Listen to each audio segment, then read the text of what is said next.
자, 말씀 보겠습니다. 7절입니다. 함께 읽겠습니다. 시작. 너는 내 하나님 여호와의 이름을 망령되게 부르지 말라. 여호와는 그의 이름을 망령되게 부르는 자를 죄 없다 하지 아니하리라. 아멘. 네, 오늘은 망령되게 부르지 말라라고 하는 3계명에 대해서 좀 살펴보겠습니다. 여호와의 이름을 망령되게 부르지 말라. 이 망령된다란 말이 도대체 뭐길래 이렇게 하나님께서는 이것을 금지하고 계실까요? 이 망령이라는 단어는 히브리어로 샤우라는 단어인데, 샤우, 이게 공허, 헛됨, 허무, 거짓이라는 의미를 지니고 있어요.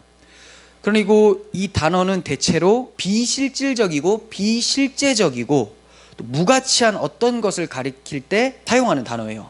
비실제적이고 비실질적이고 무가치한 것, 이게 뭘까요? 그러니까 지금 우리 출애굽기 20장 살펴보고 있는데, 여기에 문맥상으로 보면 앞에 뭐가 있었죠?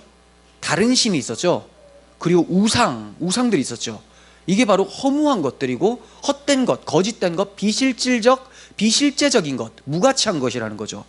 그래서 결국은 망령되게 부르지 말라라는 말은 우상처럼 부르지 말라, 이런 뜻이에요. 여기서 부르다라는 단어도 히브리어 나사라는 단어인데, 나사, 들어올리다, 가지고 가다, 이런 뜻이에요. 그러니까 하나님을 어떤 식으로 한다고요? 우상처럼 들어올리지 마라, 하나님을 우상처럼 세우지 마라, 이런 얘기예요. 하나님의 이름을 우상을 생각하면서 그런 식으로 부르지 말라는 거죠. 왜 이렇게 하나님께서 말씀하실까요? 그만큼 인간들이 하나님의 이름을 부를 때 우상을 생각하면서 하나님을 부른다는 거예요. 그만큼. 그래서 이 명령을 하심으로써 하나님을 우상으로 여기며 부르고 있지 않은지 돌아보게 하시는 거죠. 우상처럼 부르지 말라라고 하는 말씀을 딱 듣는 순간에, 아, 내가 하나님을 그렇게 헛되게 망령되게 부르는 건 아닌가 돌아보게 되죠. 그리고 정신 차린 후에 다시 제대로 하나님을 인식하고 불러라는 거예요. 그러니까 우리가 첫째 계명, 둘째 계명, 셋째 계명이 다 한 세트로 모여지고 있죠. 다른 신을 내게 두지 말라라는 것의 확장이라고 보시면 돼요. 다른 신을 두었으니까 어떻게 부릅니까? 하나님 부르는 동시에 우상을 생각하면서 하나님을 부르다 보니까 그것이 여호와 이름을 망령되게 부른다는 거예요. 그러니까 하나님께서 오늘 3계명과 같이 이런 명령을 안 해주셨다면 우리는 아무 생각 없이 하나님의 이름을 부르게 될 거고, 그 결과 우상을 부르면서도 하나님을 간절히 찾고 있다고 착각을 하게 되면서 죄를 계속해서 짓게 되는 거죠. 마치 주님께서 너희는 기도할 때 외식하는 자 같이 기도하지 말라고 말씀하신 의도와 같습니다. 왜 이렇게 말씀하셨습니까? 이 말씀 안 하시면 모든 사람들이 어떤 식으로 기도한다고요? 외식하는 자처럼 기도하니까, 이걸 얘기해 줌으로써 너희들의 기도가 외식하는 기도가 아닌지 한번 생각해보고 정신 차리고 다시 이제 영과 진리로 기도하라는 거죠. 그럼 어떻게 기도합니까? 그의 나라와 그의 의, 자기 중심적이지 않고 하나님 중심적으로 옮겨가라는 거예요. 이와 마찬가지로 3계명도 주시고 계시는 거죠. 그러니까 첫 번째는 그거예요. 율법을 왜 주십니까? 죄를 드러내시려고. 이거 왜 말씀하십니까? 모든 사람들이 다 여호와의 이름을 망령되게 일컬을 뿐이라는 것을 드러내시기 위해서 주시는 거고, 우리처럼 이제 그리스도의 은혜로 하나님의 이름을 부르는 자들에게는 다시 한번 경각심을 불러주심으로써 정말 하나님을 제대로 부른다는 것이 뭔지를 알고 부르라고 주시는 말씀인 것이죠. 왜 사람들은 아무 생각 없이 부르면, 하나님에 대해서 바른 지식을 갖지 않고 그냥 부르면 망령되게 부르게 될까요? 타락한 본성이 그려내는 모든 형상이 다 자기를 대변하는 모형이기 때문에 그래요. 그러니까 하나님 부르는 동시에 타락한 인간들은 무엇을 그립니까? 나의 투영체로 하나 만들어버리는 거예요. 사실은 하나님이 아닌데 부를 때는 하나님이라고 불러놓고 내가 바라는 것들을 잔뜩 실어서 거기다가 딱 놓는 거죠. 이걸 우리가 이제 살펴봤지만 우상이라고 배웠잖아요. 그러니까 이 우상을 딱 만들어 놓고 하나님 불러 제끼는 거죠. 그러니까 하나님께서는 당연히 이걸 안 들으시죠. 왜냐하면 하나님은 우상이 아니니까. 하나님 우리 마음의 중심까지 다 아시는 분이에요. 근데 지금 내가 어떤 식으로 하나님을 부르는지를 하나님께서 모르실까요? 당연히 아시죠. 그러니까 타락한 사람들이 하나님을 부를 때는 이름은 하나님이라고 불렀지만, 호칭은 하나님이지만 하나님은 한 번도 자신을 부른다고 생각을 안 해보신다는 거예요. 왜냐하면 그들의 마음에는 이미 성경적 하나님이 아니라 자기들이 만들어낸 신을 부르고 있기 때문에 그렇죠. 인간들은 아담 타락 이후에 처음 그 모습으로 돌아가게 됩니다. 그 모습이 뭡니까? 흙으로 지어지잖아요. 가치 없는 무가치한 존재로 지어졌는데 생기를 불어넣어 주심으로써 이제 생명이 되었고 하나님과 교통하는 하나님의 형상을 빼어 닮은 인간이 되어버렸어요. 근데 타락해서 하나님이 빠져나간 공간이 뻥 뚫리니까 이게 뭐가 됩니까? 다시 무가치함이 되죠. 이게 다시 흙이죠. 흙, 아파르. 그럼 이 상태에서 이 뻥 뚫린 이 헛된 무가치한 자가 무엇을 불러요? 그게 뭡니까? 자기의 투영체. 만들어지는 것도 헛된 것, 이게 바로 우상이라는 거예요. 그러니까 흙을 만들어 놓고 하나님 부르니까 하나님이 거기에 응답하시겠습니까? 아무리 간절히 부르신다고 해도 하나님은 응답을 하지 않습니다. 누군가 저를 향해서 박아무개 씨 이렇게 뒤에서 부릅니다. 그럼 제가 돌아볼까요? 안 돌아봐요. 제 이름이 아니니까. 계속 부릅니다. 그럼 돌아보겠죠. 왜 돌아볼까요?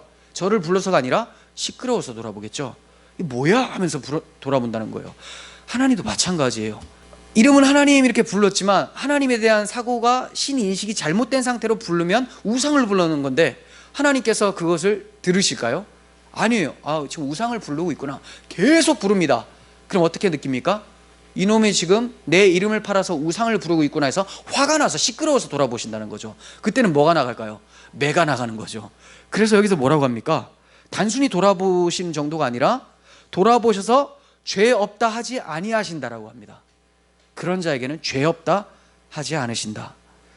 죄에 대한 책임을 반드시 물으신다는 거예요. 그러니까 이게 굉장히 중요하죠. 하나님이 자기 이름이 모독을 받는 것을 굉장히 싫어하시기 때문에 이거 그냥 안 넘어가겠다 이거예요. 왜 그럴까요? 이름이라는 것은 상당히 중요합니다. 이름. 그래서 누구 이름을 딱 듣습니다. 그러면 그 이름만 생각이 납니까? 아니죠. 우리 황영민 하면 뭐가 생각나요? 영민이 달리기 잘하고 막 뛰어다니고 목소리 크고 그리고 동생 잘 돌보고 이런 여러 가지들이 다 생각이 나잖아요. 그런 것처럼 이름 하면 그 사람 전체가 나와버려요. 그 사람 전체가. 근데 지금 하나님의 이름을 부르면서 어떻게 부릅니까? 사고는 우상처럼 그려놓고 하나님 불렀어요. 그러면 지금 하나님이 어떤 분이라고 지금 얘기하는 거예요? 우상이라고 생각해버리는 거죠. 그러니까 하나님의 이름이 우상 취급받으면 이름은 그 사람 존재 자체를 의미하기 때문에 하나님의 이름이 모독받는다는 것은 하나님 자체가 모독을 받는다는 거예요. 인간의 제일 된 목적이 뭡니까? 하나님을 영화롭게 하는 거죠. 하나님께 영광을 돌리는 거예요. 다른 말로 하나님의 이름에 영광을 돌리는 것, 같은 말입니다. 그만큼 이름이라는 것은 굉장히 중요해요. 사실 우리는 하나님의 이름을 부를 수 있는 존재가 아니에요. 이름을 원래 누가 부릅니까? 주인이 불러주는 거죠. 주인이 지어주는 거예요. 주인이. 그러니까 밑에서 위를 부를 수가 없어요. 근데 하나님께서 그걸 허용해 주셨어요. 왜? 자기 백성이니까.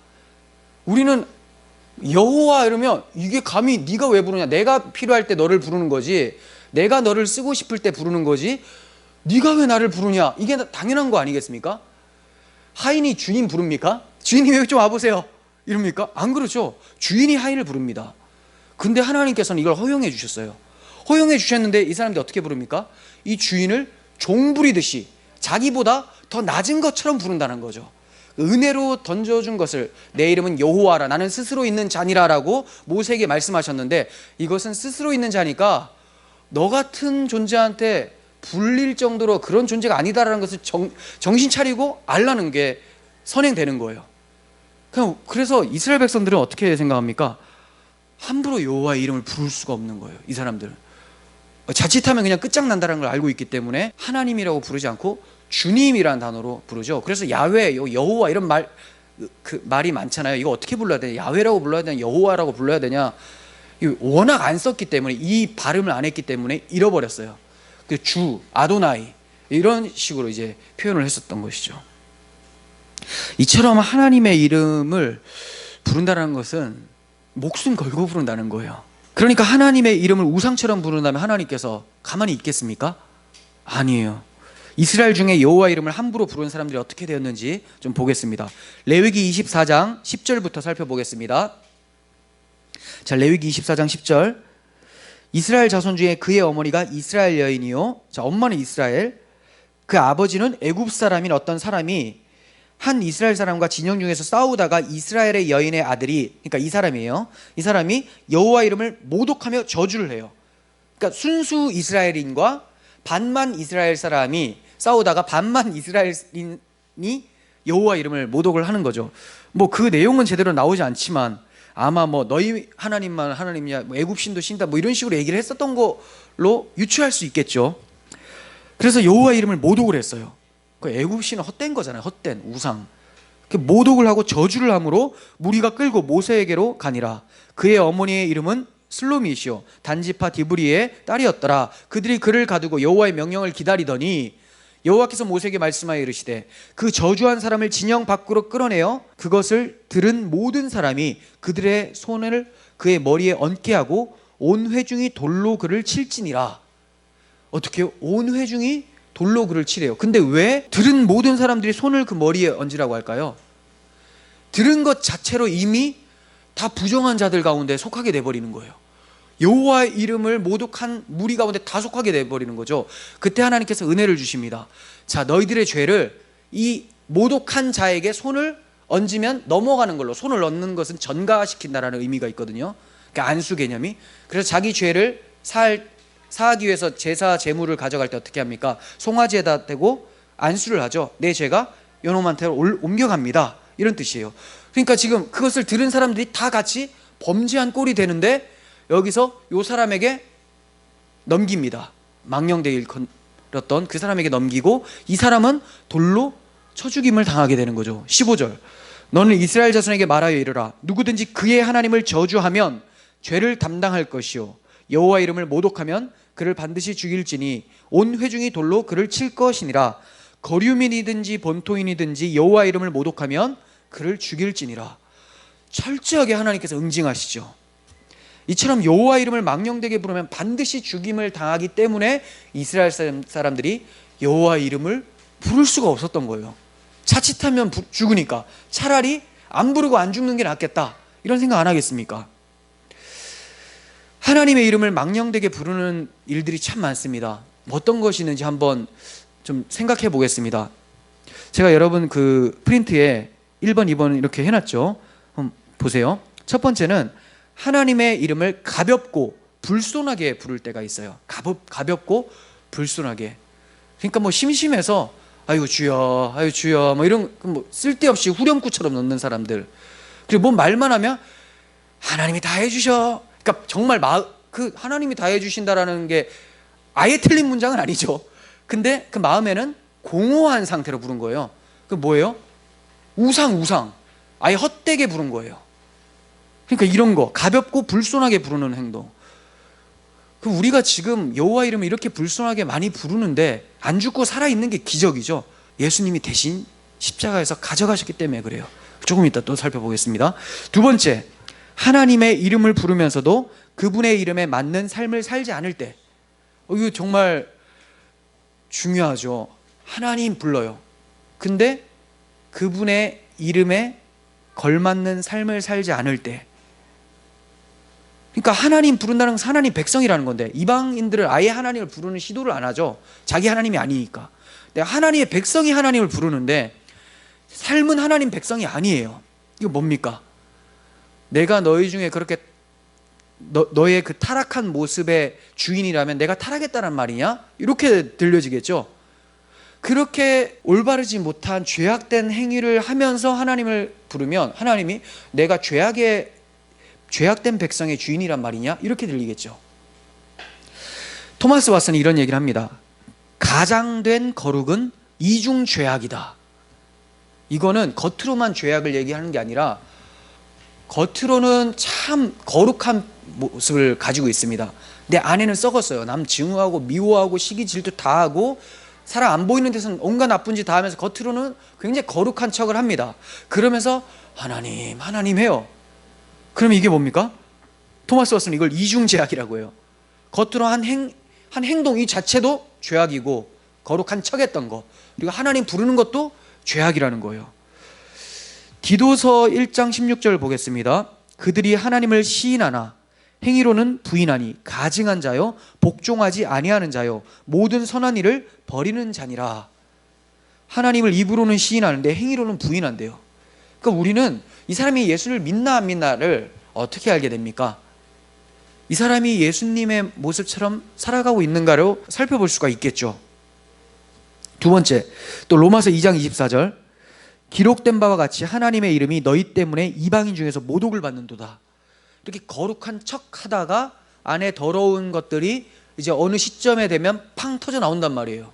서로 실랑이를 벌이다가 거룩한 척 하다가 자기 이득이 아닌 불이익을 당하게 될 때면 그때 막 쌍욕 막 나오면서 막 멱살 잡고 내가 너 저주한다면서 또 그러면서 뭐라고 합니까? 내가 하나님의 이름으로 저주하노니 막 이런단 말이에요.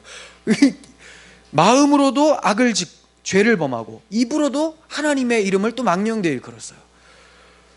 다 걸립니다. 이사야 29장 13절, 주께서 이르시되 이 백성이 입으로는 나를 가까이 하며 입술로는 나를 공경하나 그들의 마음은 내게서 멀리 떠났나니 그들이 나를 경외함은 사람의 계명으로 가르침을 받았을 뿐이라. 네, 하나님의 계명으로 받지 않고 사람의 계명, 그냥 어떤 행위로만 생각하는 거죠. 사람은 사람의 법, 계명, 법이잖아요. 사람의 법은 겉만 신경 쓸 수 있어요. 안에를 감찰할 수가 없습니다. 그 마음의 중심을 볼 수 있는 사람은 하나님밖에 없기 때문에 십계명을 하나님의 계명으로 받아야 되는데 인간의 계명으로 받은 사람들이 십계명을 자기가 한번 지켜보겠다고 너스레를 떨지만 결국은 그 안에 거짓되고 죄악된 것들이 다 하나님 앞에 드러나게 되죠. 입으로는 주여 주여 외치지만 마음으로는 하나님께 멀리 떠나 있습니다. 이 모든 것이 여호와 이름을 망령되게 일컫는 거예요. 세 번째, 하나님의 이름을 잡담에 사용할 때, 하나님의 이름을 잡담에 사용할 때, 그러니까 평상시에 첫 번째 말씀드린 것과 좀 비슷한데 우리 마음에 거룩한 두려움을 갖지 않은 상태에서 하나님의 이름을 부른다면 이것은 망령되게 부르는 거예요. 우리 마음에 하나님에 대한 두렵고 떨리는 경외하는 마음이 없는 상태에서, 그러니까 별 생각 없이 하면 무조건 망령되게 일컫는 거예요.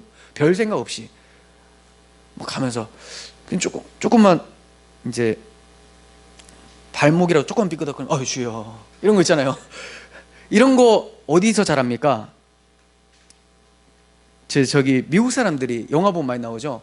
지저스 어떻게 그렇게 지저스를, 그거 얼핏 보면 기독교 문화가 너무 잘 돼 있어가지고 이렇게 되는구나 싶지만 그거 망령되게 일컫는 거에 대표적인 거 아닙니까?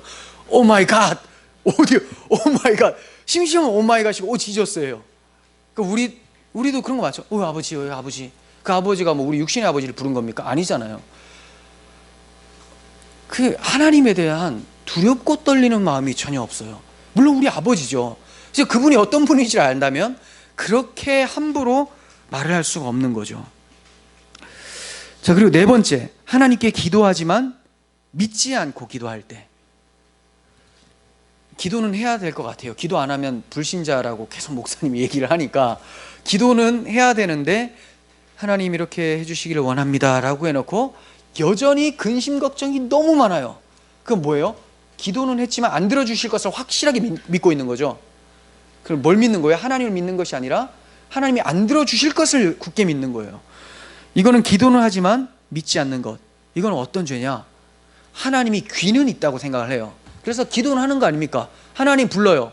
귀는 있다고 생각하지만 귀는 있으나 듣지 못하는 우상으로 여기고 있는 거죠. 하나님 어차피 안 들으신다. 귀만 생긴 게 있고 눈에 보이지 않는 어떤 우리를 귀를 만드셨으니까 하나님도 귀가 우리의 모든 것들을 다 들으실 거 아닙니까? 그 구조는 다 가지고 있는데 듣지를 못하신다고 생각을 하는 거죠. 그러니까 믿지를 않는 거예요. 이렇게 되면 기도하면서 여호와의 이름을 망령되게 일컫는 죄를 범하게 되죠. 또 다섯 번째, 자신의 죄를 합리화시키려고 하나님의 말씀, 그러니까 성경이죠.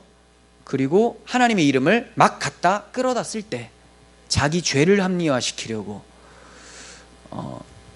내가 이렇게 죄 짓는 것은 하나님의 은혜가 더 풍성하게 하기 위해서 죄 짓는 거다. 이런 사람이 있죠. 로마서 6장 1절에 보면 이렇게 나옵니다.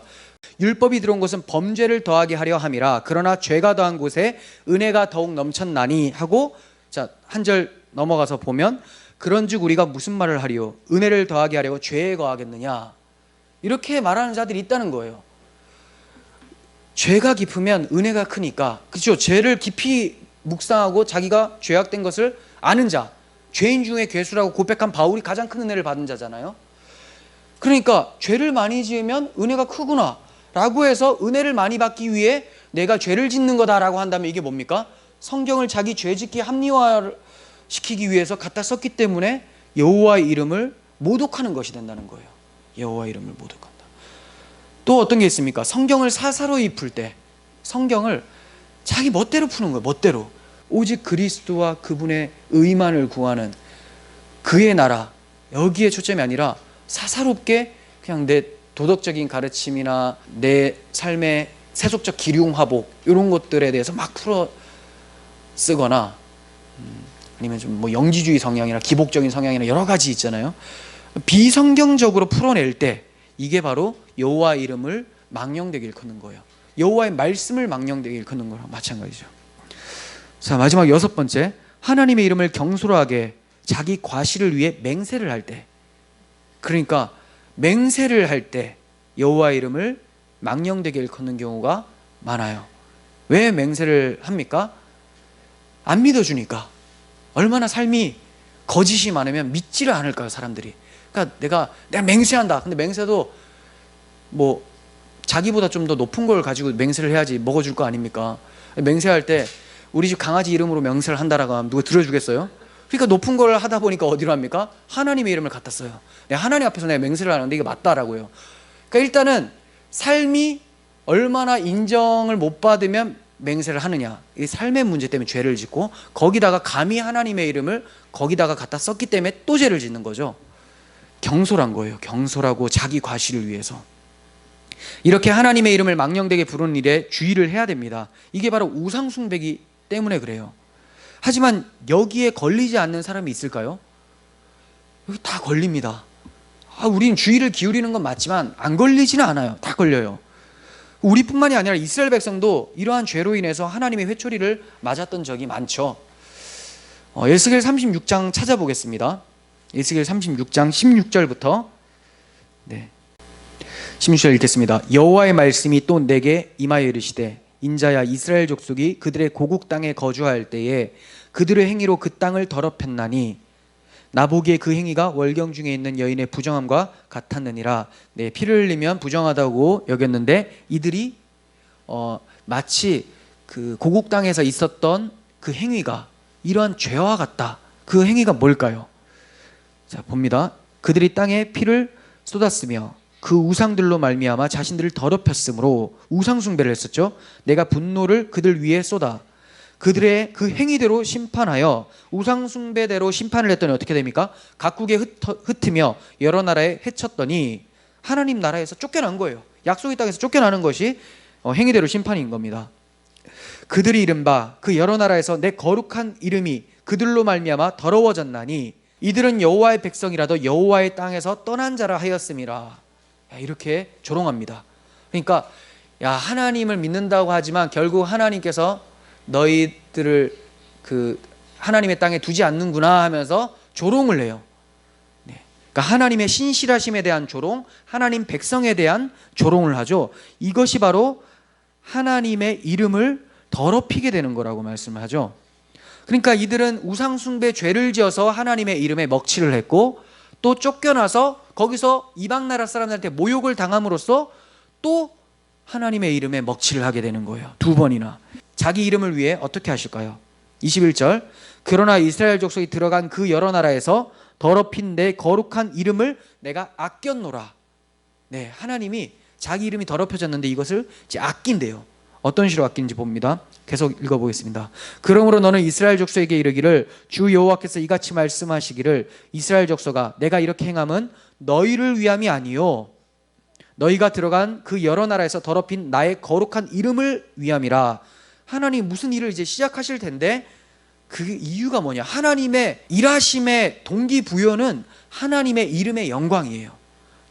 그것 때문에 무슨 일이 이제 시작이 되는 거예요.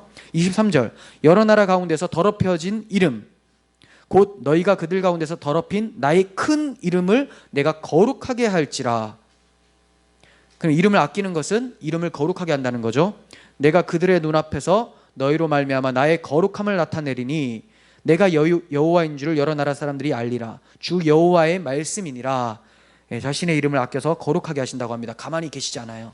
그러면 어떤 식으로 거룩한 이름을 위해 어떤 식으로 하나님이 일을 하실까요?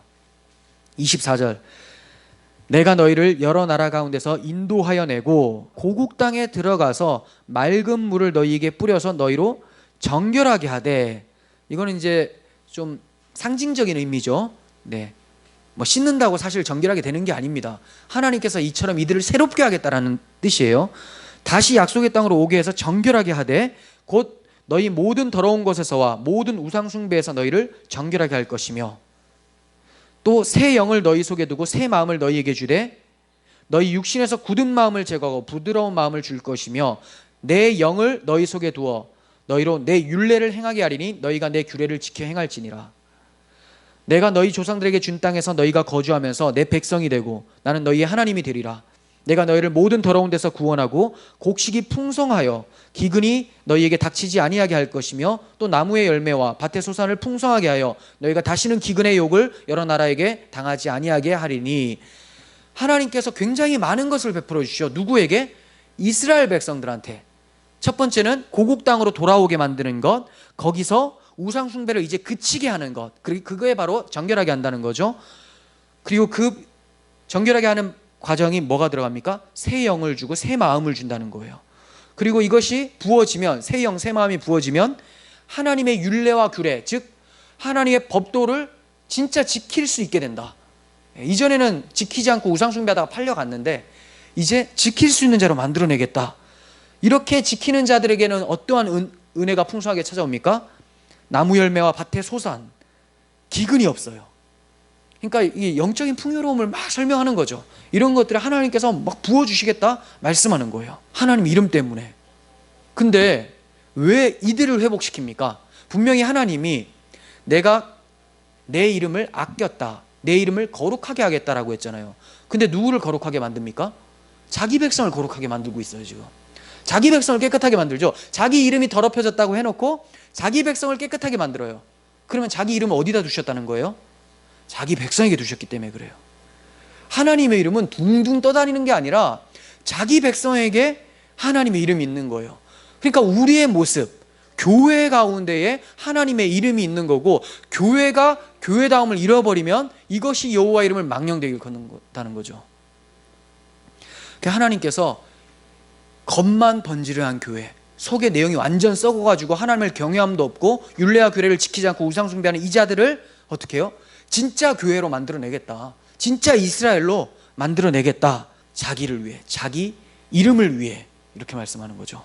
결국 하나님의 이름을 위한다는 것이 우리를 위하는 거예요. 하나님의 영광을 위해 온 세상이 존재한다고 하면 마치 나에 대해서는 관심이 없는가? 이렇게 생각하겠지만 그 하나님의 영광이 우리 가운데 들어가 있기 때문에 우리를 회복시킨다는 것을 하나님께서 그렇게 표현하신다는 거죠. 얼마나 큰 은혜고 얼마나 영광스러운 상태입니까? 이게 하나님 백성의 모습이에요. 이름을 두실 데가 없어서 성전에다 두는 것도 아니고, 이게 성전 건물에다 두는 것도 아니고 사람에게 둔다는 거예요. 사람, 그 교회, 이스라엘에게. 이렇게 구원받은 자들은 어떤 반응이 나올까요? 하나님의 이름을 둔 그들을 깨끗하게 만들어 놓았다면 이들이 어떤 반응이 나타나야 되는 것이 맞을까요? 그게 이후에 나옵니다. 31절.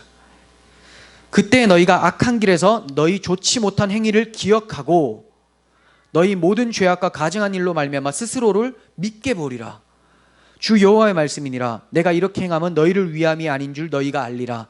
이스라엘 족속아, 너희 행위로 말미암아 부끄러워하고 한탄할지어다. 네, 하나님이 깨끗하게 해놓으니까 자기들이 더러웠다라는 것을 인식하게 돼요. 참 역설 같죠.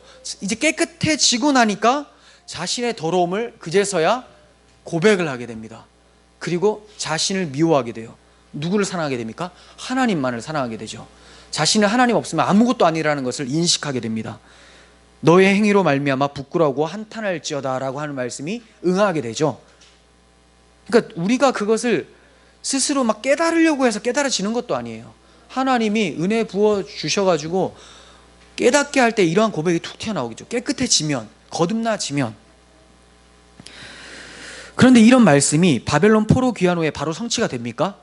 이들이 정말 자신을 미워합니까? 이들이 여호와 이름을 이제는 망령되게 일컫지 않고 여호와 이름의 영광을 돌립니까? 바벨론 포로 귀환에도 또 똑같아요. 변하지 않습니다. 여전히 여호와 이름을 망령되게 부르면서 하나님의 진노를 쌓고 있는 것이 말라기서에 나와요. 말라기서 1장 6절 보세요. 내 이름을 멸시하는 제사장들아. 제사장들이 멸시했으면 끝났죠.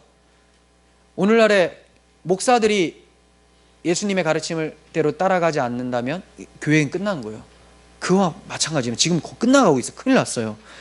내 이름을 멸시하는 제사장들아, 나 만군의 여호와가 너희에게 이르기를 아들은 그 아버지를, 종은 그 주인을 공경하나니 내가 아버지일진데 나를 공경함이 어디 있느냐, 내가 주인일진데 나를 두려워함이 어디 있느냐 하나. 이들이 뭐라고 변명합니까? 우리가 어떻게 주의 이름을 멸시하였나이까? 너희가 더러운 떡을 나의 제단에 드리고도 말하기를. 그러니까 이제 이런 식이에요. 우리가 그리스도 이름으로 예배를 하잖아요. 여기 이제 영적 제사를 드리는데 거룩한 떡, 즉 예수 그리스도의 보혈을 힘입어서 나가는 것이 아니라 자기의 행위와 공로와 자기의 어떤 열심을 가지고 막 잘못된 예배를 드리고 있어요. 이게 뭡니까? 주의 이름을 멸시한 거예요. 그럼에도 불구하고 우리가 어떻게 주를 더럽게 했습니까? 이렇게 얘기한다는 거죠. 우리가 언제 주의 이름을 더럽게 했습니까? 그러니까 우리가 지금 예수 그리스도의 십자가 공로를 의지하지 않고 예배하면 여호와 이름에 또 먹칠을 하게 되는 거죠. 이는 너희가 여호와의 식탁은 경멸히 여길 것이라 말하기 때문이라. 여호와의 식탁, 교제죠. 성도의 교제도 아주 가볍고 경멸하게 여긴다 이거예요. 만군의 여호와가 이르노라. 너희가 눈먼 희생 제물을 바치는 것이 어찌 악하지 아니하며 저는 것 병든 것을 드리는 것이 어찌 악하지 아니하냐. 이제 그것을 너희 총독에게 드려보라. 그가 너를 기뻐하겠으며 너를 받아주겠느냐. 눈에 보이는 대통령한테는 그런 거 안 주면서 눈에 안 보이니까 나를 우상 취급하냐, 이렇게 말씀하고 있는 거죠. 그렇다면 바벨론 포로 귀환 후에도 이게 회복이 안 됐는데 언제 회복된다는 말입니까? 말라기서 4장 2절, 구약의 마지막이죠. 구약 마지막.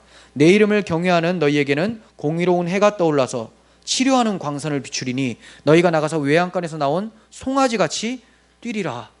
네, 치료하는 광선을 주셔서 외양간에서 나온 송아지같이 뛴다. 자유한다는 거죠. 죄에서 자유함을 얻게 해주신다는 거예요. 이게 언제입니까? 치료하는 광선, 공의로운 해가 언제 떠오릅니까? 공의로운 해는 항상 떠오르잖아요. 근데 공의로운 해라고 합니다.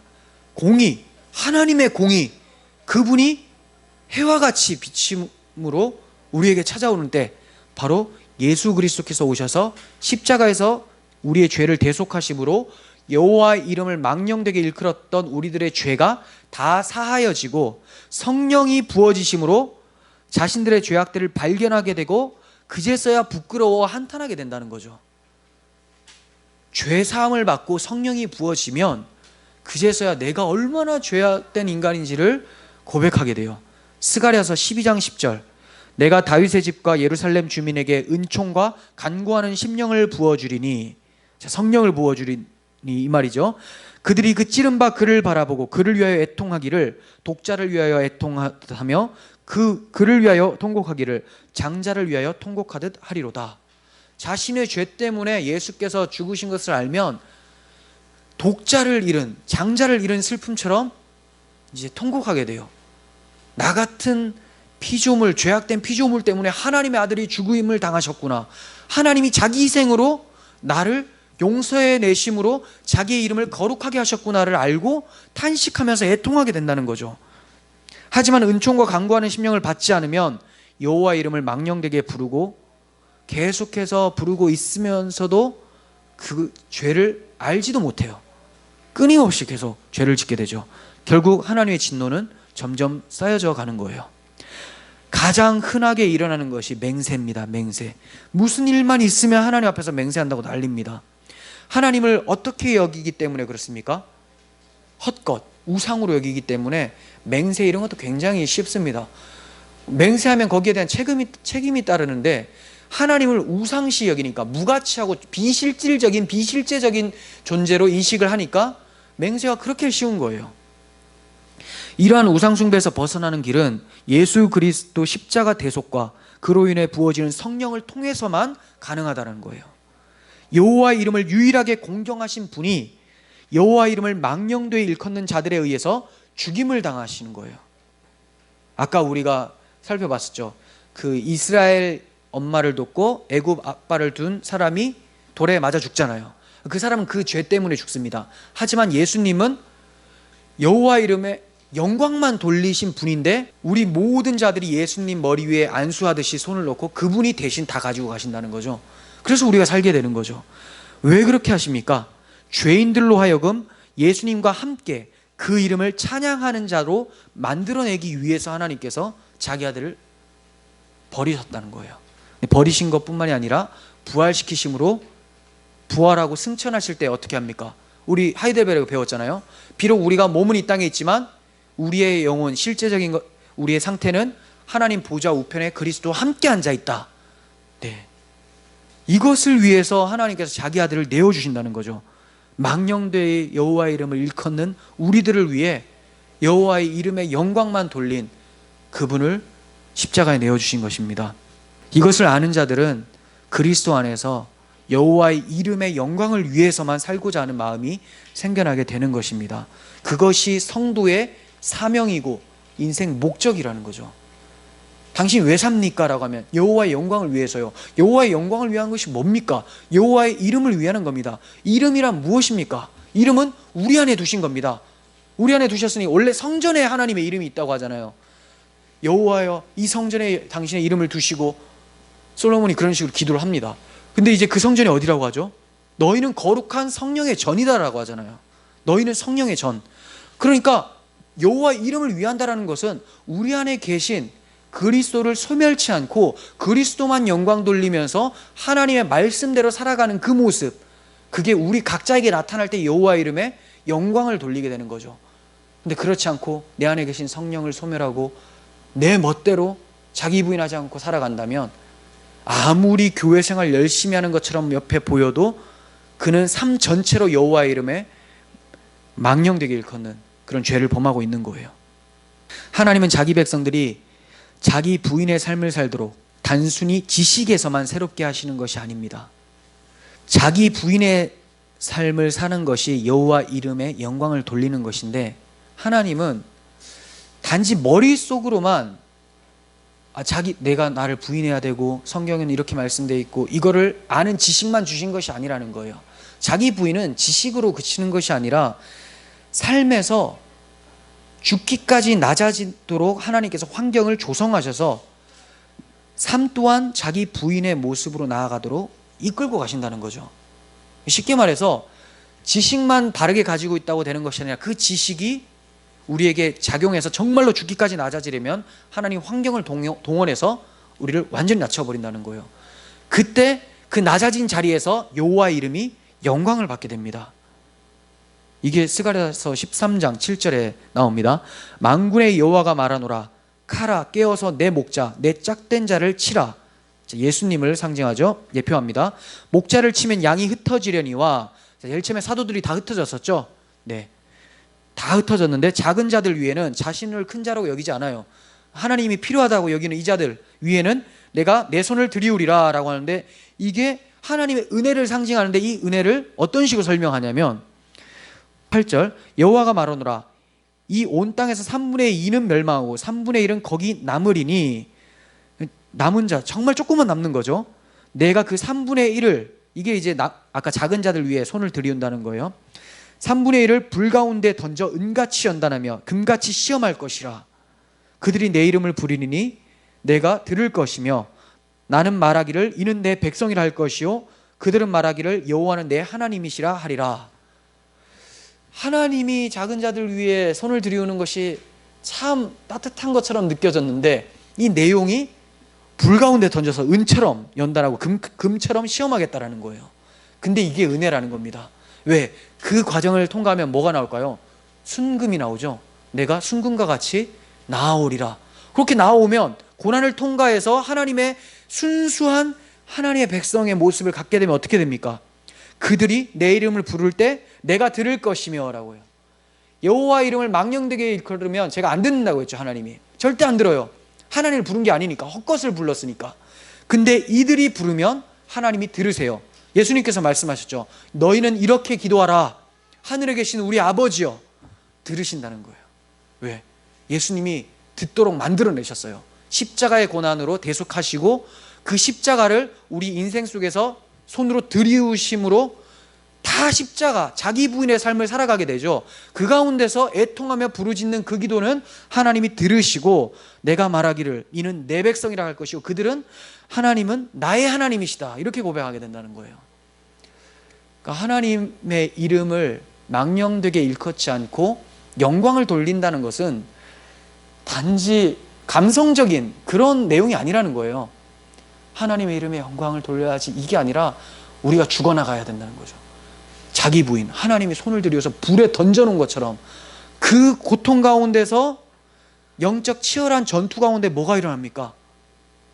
하나님의 이름이 영광 돌리게 되는. 왜? 그 이름은 우리 가운데 두셨다고 하는데 우리가 순금처럼 계속 연단이 됩니다. 불순물이 다 빠져나가요. 그러면 뭐가 됩니까? 이 안에 진짜 그리스도의 이름만 남죠. 여호와의 이름만 남게 되죠. 이게 바로 하나님께 영광 돌리는 거예요. 하나님께 영광 돌리는 거 쉬운 거 아닙니다. 예수님께서 영광 돌리셨기 때문에 내가 할 것이 아니다라고 잘못된 생각을 가지는 사람이 있어요. 예수님이 많이 영광 돌린 게 맞아요. 우리가 아무리 영광 돌린다 해도 그건 다 예수님 안에서 영광 돌리는 거죠. 근데 예수님이 영광 돌리신 것을 우리한테 어떻게 합니까? 우리는 몸이기 때문에 삶 속에서 불시험을 당하는 것처럼 경험하게 되는 거예요. 근데 그거를 예수님이 다 이루셨기 때문에 그거 믿고 그냥 가는 거죠. 우리 삶 속에서 체험됩니다. 괴로움 발생합니다. 이건 육적인 괴로움만 얘기하는 게 아니에요. 결국은 영적인 싸움, 자기 부인 이쪽으로 이끌려 가게 된다는 거예요. 이때 하나님께서는 반드시 불순물들을 제거해내시면서 자기 이름만 붕 뜨게끔 만들어내신다. 그것을 가리켜서 여호와의 이름이 영광을 받는다라고 얘기하는 겁니다. 여러분들의 삶을 통해, 여러분들의 신앙 고백을 통해, 여러분들의 안에 계신 예수 그리스도만 높이는 예배의 삶을 통해 하나님의 이름이 영원토록 찬송받으시기를 간절히 소원합니다. 기도하겠습니다. 거룩하신 하나님 아버지, 여호와의 이름을 망령되게 일컬었던 저희들입니다. 십자가의 은혜가 아니면, 하나님의 성령의 부어짐이 아니면 여호와를 부를 때마다 죄를 짓고 멸망당해야 되는 것이 마땅한 존재들입니다. 하지만 하나님의 아들께서 우리 대신 그 여호와의 이름을 망령되게 부른 죄를 덮어 쓰시고 대신 죽어주시고 성령을 부어주심으로 이제 우리가 하나님의 아들처럼 하늘에 계신 우리 아버지여라고 기도할 수 있게 되었습니다. 그렇게 부를 때 형벌받지 않는 자가 되었습니다. 이것이 얼마나 큰 은혜인지요. 여호와의 이름을 부르는 것이 우리의 기쁨이 되게 하시고 더 신중하게 두렵고 떨림으로 또 감사하는 마음으로 여호와를 부르는 저희들 되게 하여 주시옵소서. 예수님의 이름으로 기도합니다. 아멘.